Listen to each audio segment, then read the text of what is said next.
this is an iHeart podcast. Guaranteed human. With no fees or minimums on checking accounts, it's no wonder that Capital One Bank Guy is so passionate about banking with Capital One. If he were here, he wouldn't just tell you about no fees or minimums. He'd also tell you about how Capital One cafes are open 7 days a week to assist with your banking needs. Yep, even on weekends. It's pretty much all he talks about, in a good way. What's in your wallet? Terms apply. See CapitalOne.com/bankguy. Capital One N.A., member FDIC. Brought to you by the Spam brand. Some foods or TV shows just instantly take you back to your childhood. Spam Classic is one of those foods. It's so 90s, but also so iconic that the sight of it sizzling just makes your mouth water. Back then, we had Spam Classic, but today, there are 12 irresistible varieties to choose from. It's like picking your favorite Boy Meets World episode. Impossible. There's Korean barbecue flavored, jalapeno, and 25% less sodium, just to name a few. Spam brand. Sizzle pork and Learn more and get sizzling at spam.com. Hello, friends. Charles W. Chuck Bryant here on a Saturday. Well, it's really a Tuesday. Well, actually, it's a Thursday. But in your world, it's a Saturday. So let's just pretend it's Saturday.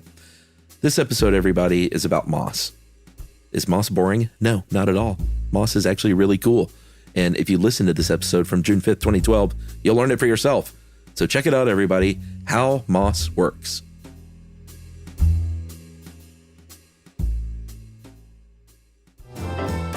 Welcome to Stuff You Should Know, a production of iHeartRadio.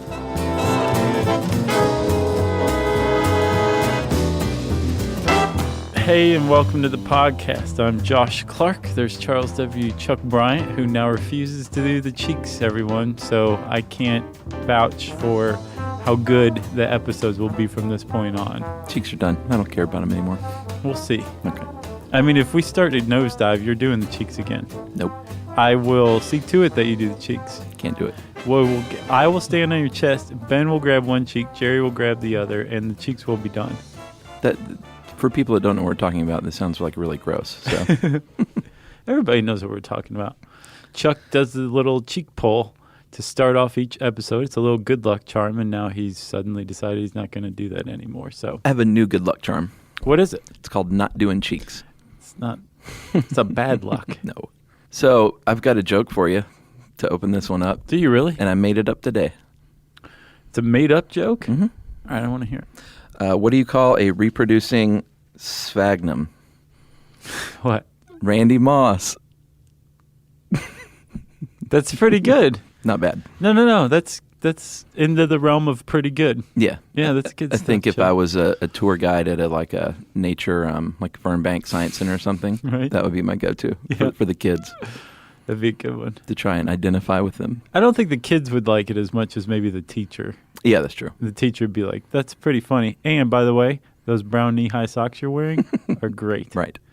Well, I'm going to give an intro in addition to the joke. Sure.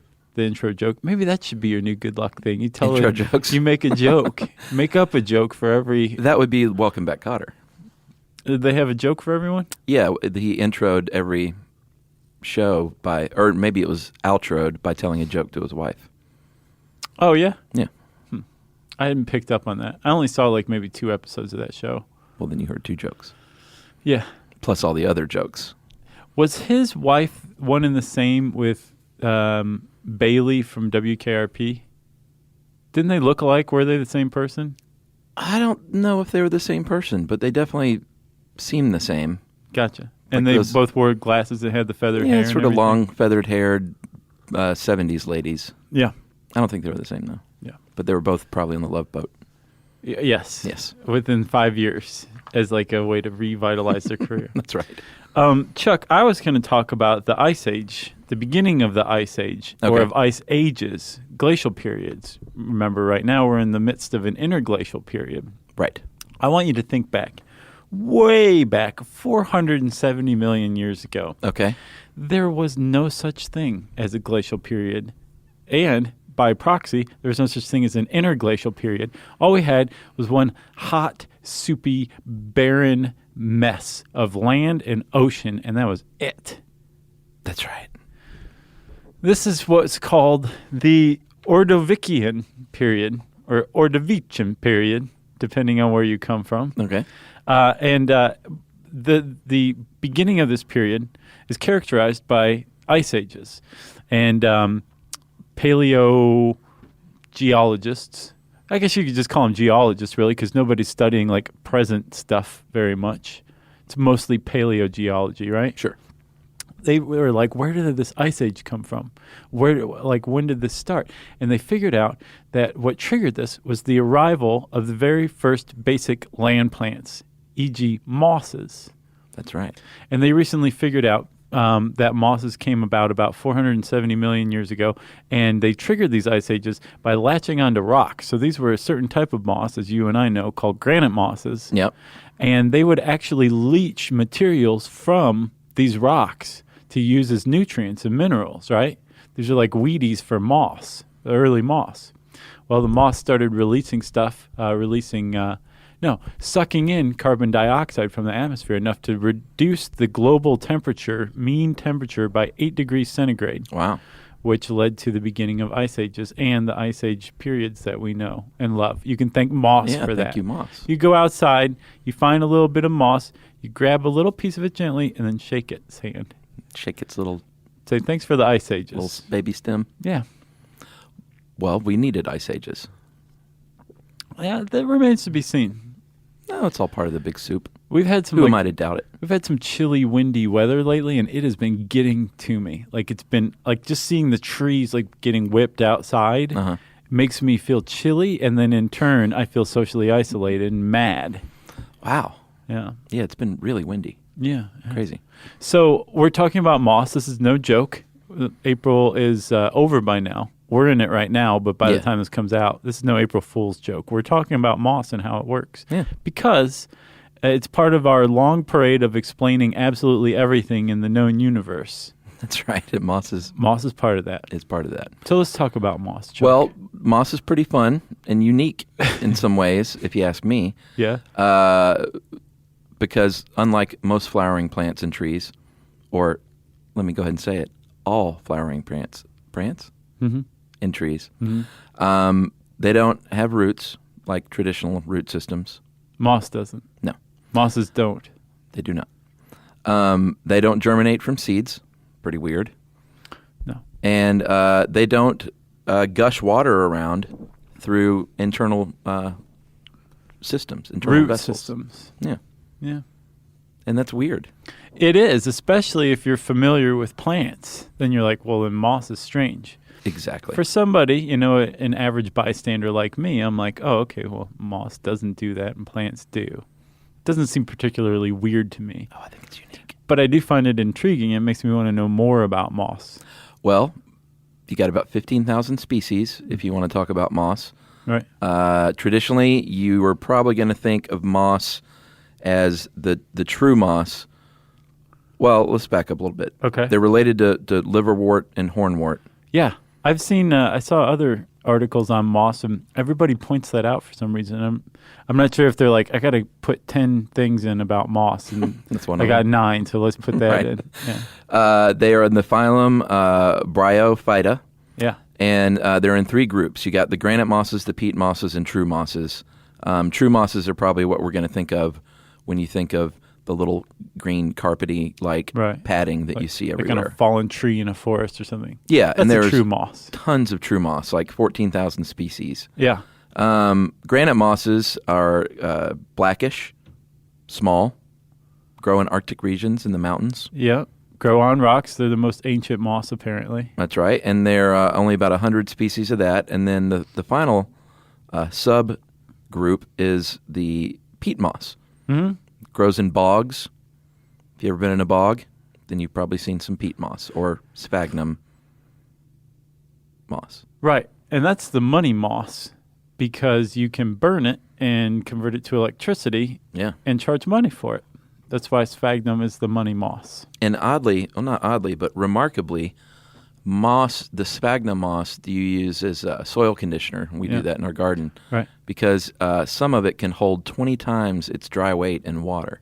It's pretty amazing. That's very amazing. That's some strong moss. You're going to find moss all over the place, including places where you won't find any other living plants, like the bottom of an Arctic or Antarctic lake. That is pretty impressive. Like the only multicellular plant growing down there is moss. Right.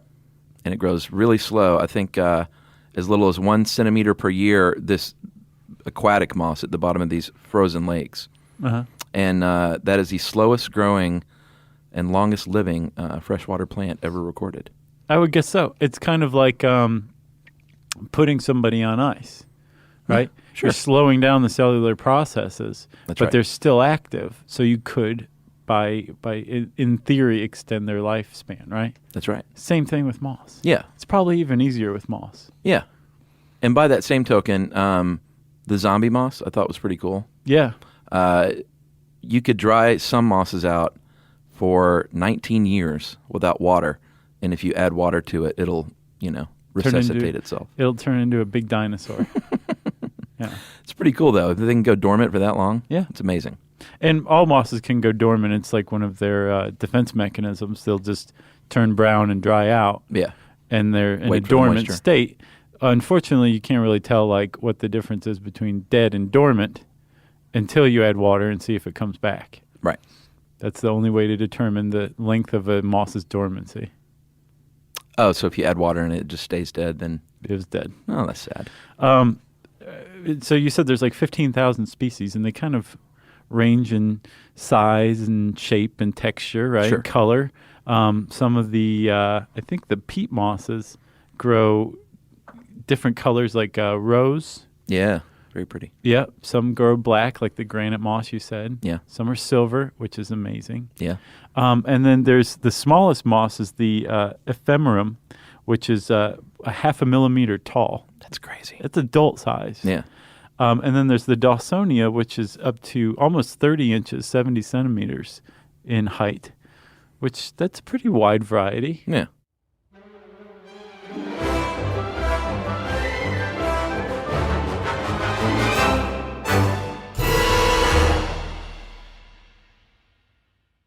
This is Tamara Judge from Two Teas in a Pod with Teddy Mellencamp and Tamara Judge. Tamara here. As you know, my dog Rugby is like one of my kids, and I don't play around when it comes to taking care of him. Chewy is where I get everything he needs. He loves food, so always stocking up on treats and toys from Chewy, which my husband Eddie likes to buy for him. It always shows up fast, which is exactly how I like things. Chewy also handles the serious stuff, prescriptions, pet insurance, and the telehealth vet visits. And now they're opening up vet clinics across the country. And their 24/7 customer service, they just understand pet people. Plus, with Chewy's 1-year satisfaction guarantee, trying new things is never stressful. Chewy just makes caring for Rugby easier, and that matters to me.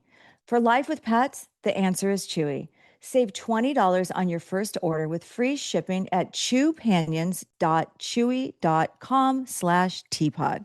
Joy is essential, and it's also elusive. You can't order it, you can't borrow it, or simply hope it into life. But now, there's a new and exciting way to start your journey toward a more joyful existence. Joy 101. It's a new podcast hosted by me, Hoda Kotb. Together, guys, we'll have meaningful conversations with the world's most fascinating people. Entertainment legends, sports icons, wellness experts, and everyday people will share how they find, allow, and experience joy. And I'll offer some of my own tips and takes on seeking a more balanced and harmonious life. If you're craving inspiration, support, and useful tools to maximize your joy, tune into these candid, uplifting, and moving on-air chats. Joy after a breakup, joy as an empty nester, joy after a loss, joy as a caretaker. This new podcast will speak to you. Listen to Joy 101 on the iHeartRadio app, Apple Podcasts, or wherever you get your podcasts. Hi, it's Alec Baldwin. This season on my podcast, Here's the Thing, I'm speaking with more artists, policymakers, and performers like composer Mark Shaman. Once you've established that you have the talent, it's about the hang. It's the pleasure of hanging out with the people that you're with. You know, Rob and I was always a great hang. We would sit and kibitz for hours and then eventually get around to the music. That's what I mostly think of when I think of him, the time together laughing. lawyer Robbie Kaplan. The great gift of being a lawyer is the ability to actually change things in our society in a way that very few people can. I mean, you can really make a difference to causes in the United States if you bring the right case at the right time and Marriage win. equality. Yeah, Windsor's the perfect example. Director Morgan Neville. Film school teaches you all the wrong things about making documentary. What do you want to say? Documentary is all about your ear. What do you hear? I feel like my job is listening really, really hard. Listen to Here's the Thing on the iHeartRadio app, Apple Podcasts, or wherever you get your podcasts. What did Black music, food, and culture teach us about who we were becoming? 2016 was sort of that last era of monoculture, where we still consumed things in community. From Beyonce and Rihanna. Everybody wanted to be Beyonce. I don't think we'll ever see another Rihanna.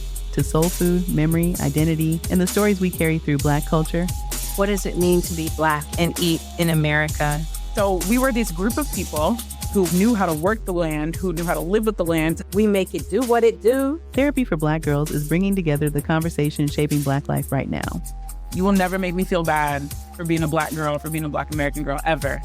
Therapy for Black Girls is bringing it all to the mic. Listen to Therapy for Black Girls on the iHeartRadio app, Apple Podcasts, or wherever you get your podcasts.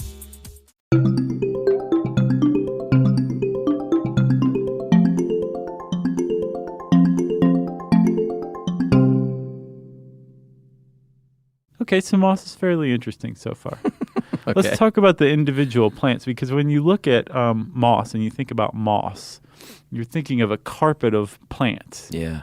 Right? Those are actually like a bunch of little plants put together, correct? Yeah. Okay. Yeah, sure. That's one way to think of it. So when you're talking about moss, when you're talking about the individual parts or the individual plants, they're pretty simple. Yeah. They're pretty basic. You have something called the gametophyte, which is the stem and the leaves, right? That's right. The leaves are generally arranged in a spiral pattern, and the leaves are usually a lance shaped with like a point, right? Yeah, that's where you're going to find your reproductive parts. Right. At the bottom, there's rhizoids instead of roots. Remember, these are not roots, and so they don't anchor themselves to anything necessarily. They anchor themselves to like maybe organic material or something, but it's not into the dirt. Right. And they also don't suck up water in the same way that roots do, but they do use rhizoids. A lot of it's kind of academic, the differences really. Between rhizoids and roots? Oh, yeah. In my opinion. Sure. I'm going to get some mail about that, but I think that they're very similar. Well, yeah, but I mean, the fact that it can grow on a rock kind of instead of soil kind of says it all. Excellent. Okay. So in the gametophyte, you're going to have, like I said, your reproductive parts, both male and female. And then we'll mention this because it comes around later on when we talk about the reproduction. Emerging from the top of the female gametophyte is the sporophyte and a thin stalk called a seta, and a little brown ball on top of that known as the capsule. Right. And then on top of that is the operculum, and it's like a little hat that the capsule wears. Right. And that comes into play. Well, let's talk about how it gets nutrients, then we'll talk about the dirty stuff. The Randy Moss? Yeah, exactly. That was a pretty funny joke. That was silly. Okay, so a moss needs a few things to live, and one of those is water. Of course. Possibly one of the most important ingredients because it aids in not just photosynthesis, sure, but also in reproduction, which we'll see. Yeah. I don't want to get ahead of ourselves. Boy, we've really built up this sexy moss thing. It's not as interesting as we're making it sound. Yeah, there's no like riding crops involved or anything like that. No. Well, but there are parts. Yeah. All right. Okay, so and I was surprised by the number of parts. I didn't realize they were that involved. I thought it was like, here's a spore. Yeah. And go forth and reproduce. True. Anyway, with that water that moss needs, because mosses need, like pretty much across the board, one of their great characteristics is a moist environment, right? Yeah. And they need this water, or they get this water, since they lack roots in a number of different ways. Some have very absorbent leaf surfaces, where you can pour a drop of water on a leaf and it goes, it's just gone. It's a pretty amazing thing to watch. Yeah, spongy. Sure. And then another way is the rhizoids, which, although they aren't roots, still manage to suck up water. And they do this through capillary action in the same way that, like a paper towel, if you put a drop of water on your kitchen counter, ask your mom first before doing this, because some moms will freak out on you if you do something like this. Right. Put a drop of water on your kitchen counter and take a single thing of paper towel, set it next to it, just barely touching, and the paper towel will go suck it up. It's amazing. That's capillary action, and it's the result of the adhesion, in this case, let's say with rhizomes, the adhesion of a water molecule to the rhizome. Rhizoid, yeah. Rhizoid is greater than the cohesion between that water molecule and all the other water molecules it's part of. Yeah. It's a quicker picker-upper. Nice. So once you've got a little water in there, the water is going to be moved between cells or transported through cells, depending on the moss. Yeah. And then you're going to get your photosynthesis, which is, part of being a plant. Did you like this analogy? I didn't find it apt necessarily. I just ignored it. Okay. So at the end of photosynthesis, you're going to have sugar and oxygen as a byproduct, releases the oxygen like a good little plant. Right. And eats the sugar, basically. Yeah, and says, give me more. Yes. So it converts the sugar into energy to break down minerals, say that it's leached from rocks or a tree stump or whatever it's attached to. Yeah. To grow and to reproduce. That's right. I think we're at the sexy moss point. Reproduction can occur in a couple of ways. And the first way is... for the reproduction to begin, we're going to have to get a vase-shaped archegonia. It's getting all like a Georgia O'Keeffe painting in here. It is. And that's going to produce the eggs. It develops at the tip of the gametophyte, which we talked about. Uh-huh. And then on the male side, you've got the antheridia, and that produces the sperm. Right. And the sperm swims through, basically, fertilizes the eggs, which is why they need to be moist, like you said. The sperm swims through nearby water to get to the egg. It's pretty remarkable. Yeah. It's almost like a fish. Yeah, but it's a sperm. That's right. So it's more like a tadpole. Yeah, I see what you mean. And then the egg is fertilized. You're going to get a sporophyte. We already talked about the sporophyte. That's the tall, thin stalk with the little operculum at the top. Operculum's going to open up at a certain point. That's the hat. Yeah. Release the tip of the hat happens, releases the spores, which are basically like seeds, and there you have it. Well, yes, and then the spore goes and germinates like a seed.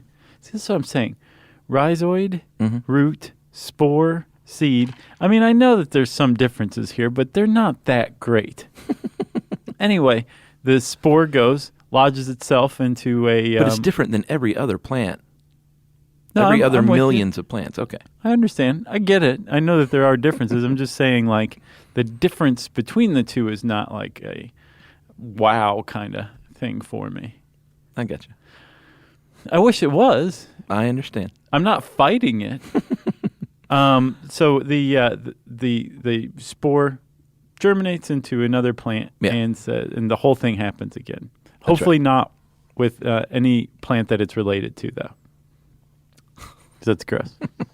So the other way it can reproduce is asexually, which is pretty cool. Yeah. And basically, if you've got enough moisture and a piece of moss breaks off and floats downstream or gets caught up in the wind and it roots down in a nice and moist place, it'll reproduce. It'll just start growing again. Yeah. It's pretty amazing. But it doesn't root. It rhizomes. Rhizoids. What is the... I think I'm confusing riboflavin with something else to get rhizomes. Okay, so we have healthy, sexually active moss everywhere, all over the place. Yep. We understand them. I mean it. We understand them now. Like, that's moss right there. Oh, we left out one interesting fact, I thought. Their leaves, the tiny little leaves, are so small, they're very rarely one cell thick. Yeah, that's tiny. Yeah, it's neat. It is neat. Okay, so now that we understand moss, if you have said, I like moss a lot, I've seen moss before. I want to bring more moss into my life. I happen to have a yard, so I'm going to introduce moss to it. We now can say, yes, here's how you do it, because we understand moss. And here is how you do it. Yeah, and I like the look of moss. Like to nice. Go between plants, or like in Japanese gardens, moss is like big. Yeah, crazy big. Yeah. So if you want to grow some moss, one thing you can do sometimes is just transplant it, like gently scrape it off that rock in a sort of like a big chunk of like a carpet square as you can get, and just throw it on the ground and water it. Water it. And sometimes that'll do it. Very important. It is, yeah. Not always. If you put it in the right kind of place, mosses require low sunlight. Sure. Basically shade.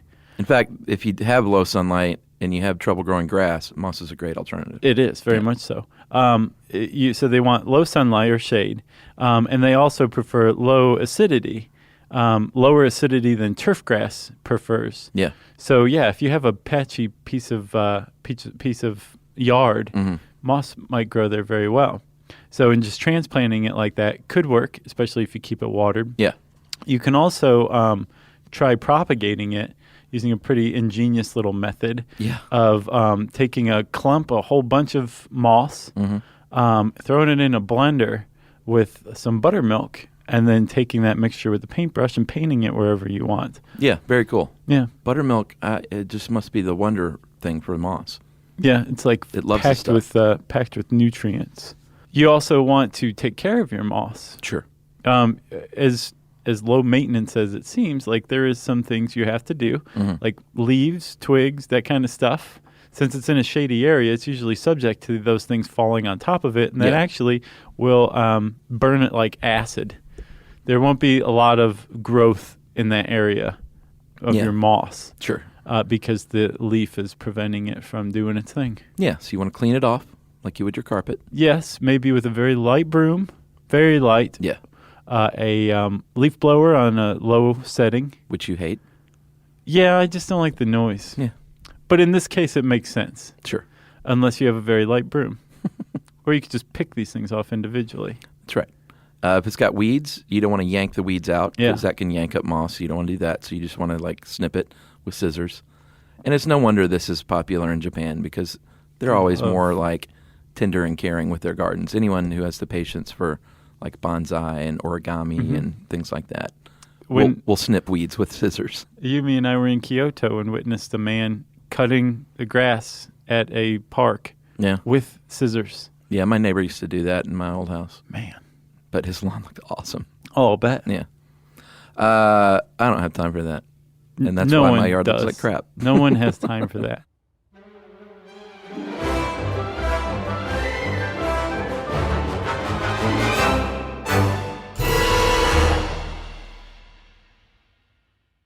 This is Tamara Judge from Two Teas in a Pod with Teddy Mellencamp and Tamara Judge. Tamara here. As you know, my dog Rugby is like one of my kids, and I don't play around when it comes to taking care of him. Chewy is where I get everything he needs. He loves food, so always stocking up on treats and toys from Chewy, which my husband Eddie likes to buy for him. It always shows up fast, which is exactly how I like things. Chewy also handles the serious stuff, prescriptions, pet insurance, and the telehealth vet visits. And now they're opening up vet clinics across the country. And their 24/7 customer service, they just understand pet people. Plus, with Chewy's 1-year satisfaction guarantee, trying new things is never stressful. Chewy just makes caring for Rugby easier, and that matters to me. For life with pets, the answer is Chewy. Save $20 on your first order with free shipping at chewpanions.chewy.com/teapod. Joy is essential, and it's also elusive. You can't order it, you can't borrow it, or simply hope it into life. But now, there's a new and exciting way to start your journey toward a more joyful existence. Joy 101. It's a new podcast hosted by me, Hoda Kotb. Together, guys, we'll have meaningful conversations with the world's most fascinating people. Entertainment legends, sports icons, wellness experts, and everyday people will share how they find, allow, and experience joy. And I'll offer some of my own tips and takes on seeking a more balanced and harmonious life. If you're craving inspiration, support, and useful tools to maximize your joy, tune into these candid, uplifting, and moving on-air chats. Joy after a breakup, joy as an empty nester, joy after a loss, joy as a caretaker. This new podcast will speak to you. Listen to Joy 101 on the iHeartRadio app, Apple Podcasts, or wherever you get your podcasts. Hi, it's Alec Baldwin. This season on my podcast, Here's the Thing, I'm speaking with more artists, policymakers, and performers like composer Mark Shaman. Once you've established that you have the talent, it's about the hang. It's the pleasure of hanging out with the people that you're with. You know, Rob and I was always a great hang. We would sit and kibitz for hours and then eventually get around to the music. That's what I mostly think of when I think of him, the time together laughing.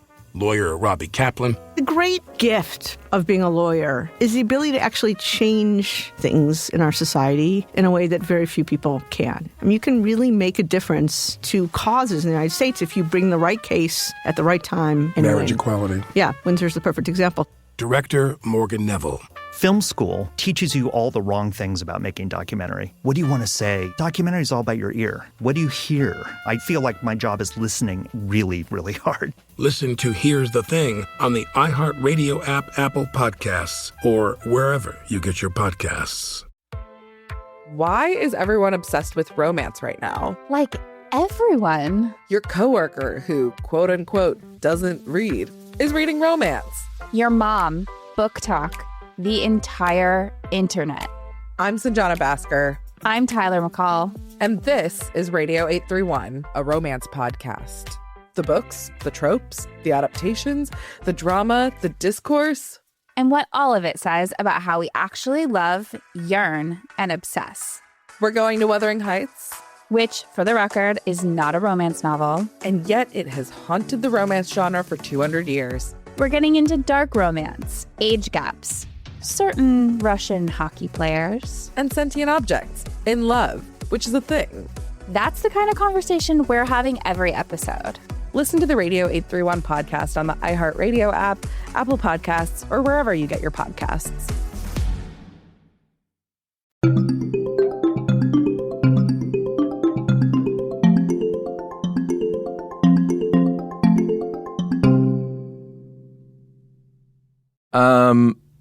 So yeah, keep it well fed, as in once a year, aside from the water, you're going to want to, in mid-spring, get out your buttermilk again. So basically like right now or like last week.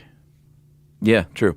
Get about a quarter buttermilk, mix it with a couple of gallons of water, and spray it. Yep, spray it all over. And mist your moss. They love mist. They do. They drink it up. Yeah. Literally. Yeah. Well, they use capillary action to drink it up. That's right.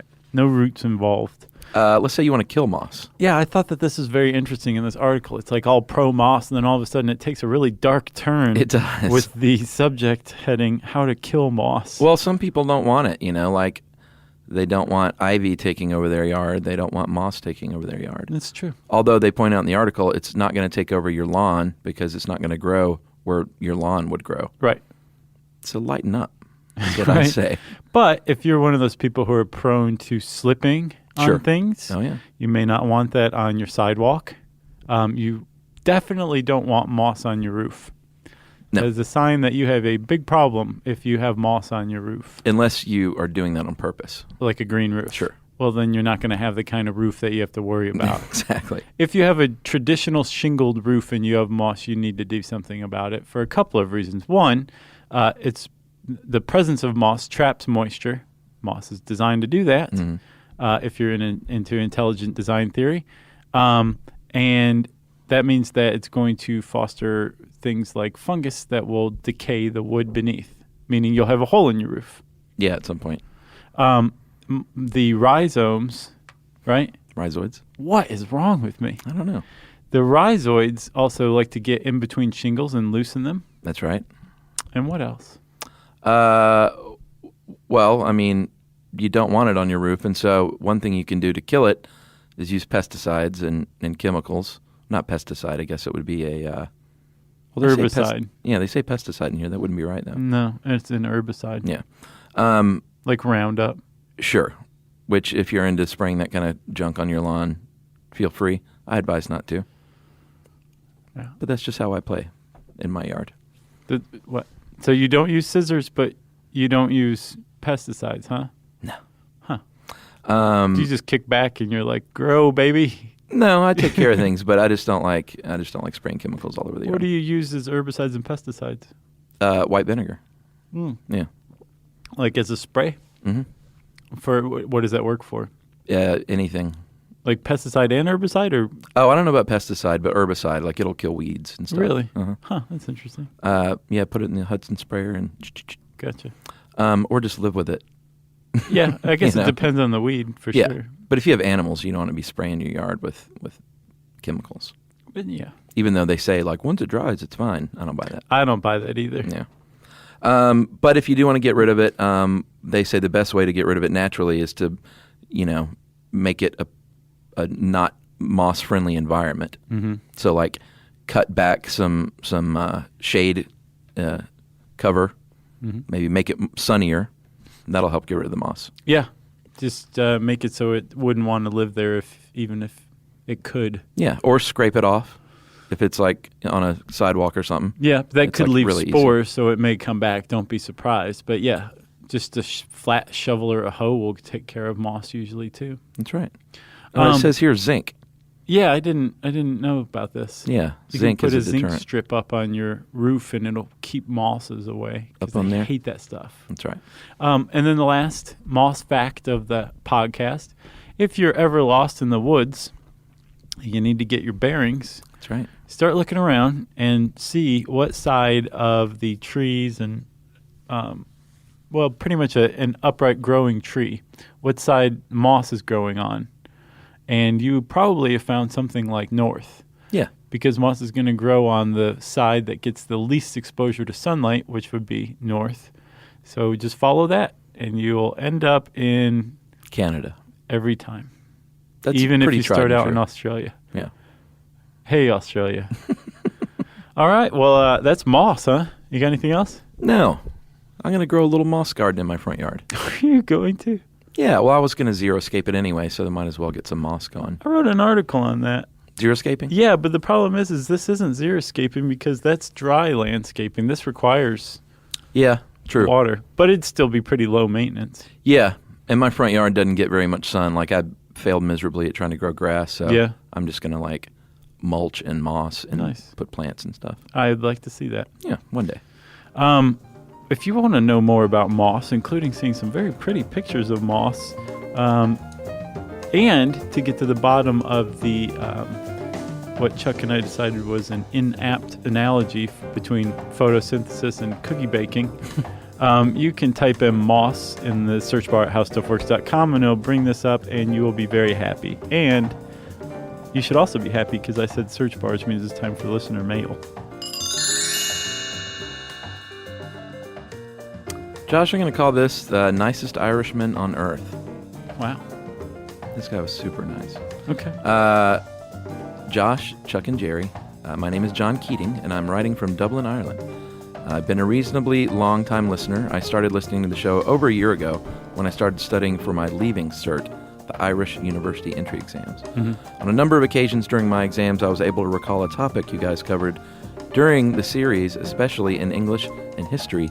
Due to this, I feel I owe you a great deal of thanks, as I was accepted to the College of the Holy and Undivided Trinity of Queen Elizabeth near Dublin, better known as Trinity College. Nice. And it's Go Thunderbolts, in case you're curious. Nice. During the year in Trinity, it was announced that a fraternity is to be established within the college. In Ireland, as well as in the UK, society and clubs take up the role of frats that frats have in the U.S. However, one exception is normally these clubs, societies do not have a particular house associated with them. Okay. Like we do here. Right.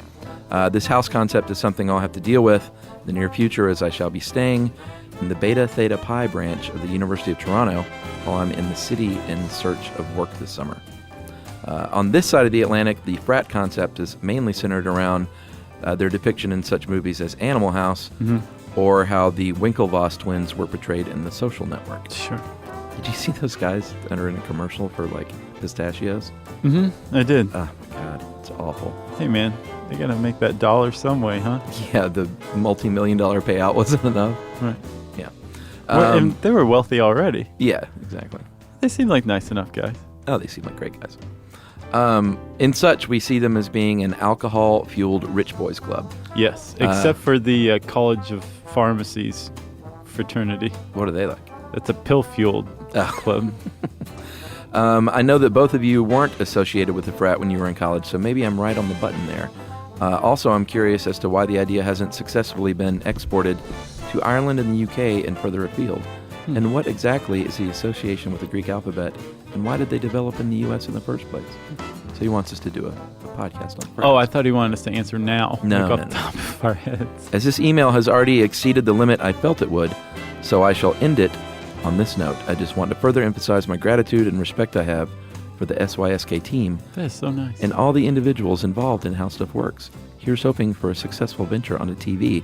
Best of luck and Slan. Must be an Irish thing. SLAN. Never heard of that? Is it like an acronym for something, or? No, it just says best of luck and Slan. So we'll probably hear about that. And that is from John Keating. Thank you, John. That is very nice of you. That was a very nice email, wasn't it? Wasn't it? Do you want to do frats? Yeah, I think we should at some point. Well, I guess we have to explain everything. If we did Moss, we have to do frats, right? Yeah, sure. Let's see. What should we call for, Chuck? I don't believe anybody could possibly have a Moss story, which makes me want to hear one. Well, that means people go, oh boy, you didn't think you'd get a Moss story. Listen to this. Okay, so we might as well ask for it. I once laid so still for a year, I had moss growing on my side. That'd be pretty cool. That would be cool. And then there's the Tree Man, who I think some people call the Moss Man. I don't think I know him. Oh, you do. There's a video on How Stuff Works of this man who has like some sort of HPV, and like he's growing like bark-like skin. Yeah, I've seen that. Yeah. Wow. I think he's called the Tree Man, though. It's not the Moss Man, is it? I don't know. It's sad. So we've already heard about that guy. Don't send us any links to that video. Seen it. But if you do have an interesting Moss story, we want to hear it. Not only that, if it's interesting enough, we'll promote it on the show via listener mail. You can tweet at least the first 140 characters of your Moss story to us at SYSK Podcast. You can post a bunch of it on Facebook at facebook.com/stuffyoushouldknow, or you can send us an email to stuffpodcast@howstuffworks.com.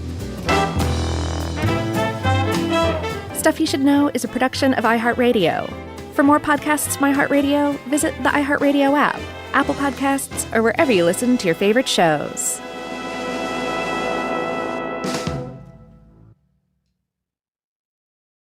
This is Tamara Judge from Two Teas in a Pod with Teddy Mellencamp and Tamara Judge. Tamara here. As you know, my dog Rugby is like one of my kids, and I don't play around when it comes to taking care of him.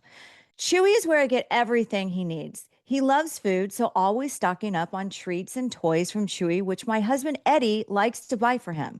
It always shows up fast, which is exactly how I like things. Chewy also handles the serious stuff, prescriptions, pet insurance, and the telehealth vet visits. And now they're opening up vet clinics across the country. And their 24/7 customer service, they just understand pet people. Plus, with Chewy's 1-year satisfaction guarantee, trying new things is never stressful. Chewy just makes caring for Rugby easier, and that matters to me. For life with pets, the answer is Chewy. Save $20 on your first order with free shipping at chewpanions.chewy.com/teapod. Joy is essential and it's also elusive. But now there's a new and exciting way to start your journey toward a more joyful existence. Joy 101. It's a new podcast hosted by me, Hoda Kotb. If you're craving inspiration, support, and useful tools to maximize your joy, tune into these candid, uplifting, and moving on-air chats. Listen to Joy 101 on the iHeartRadio app, Apple Podcasts, or wherever you get your podcasts. This is an iHeart podcast. Guaranteed Human.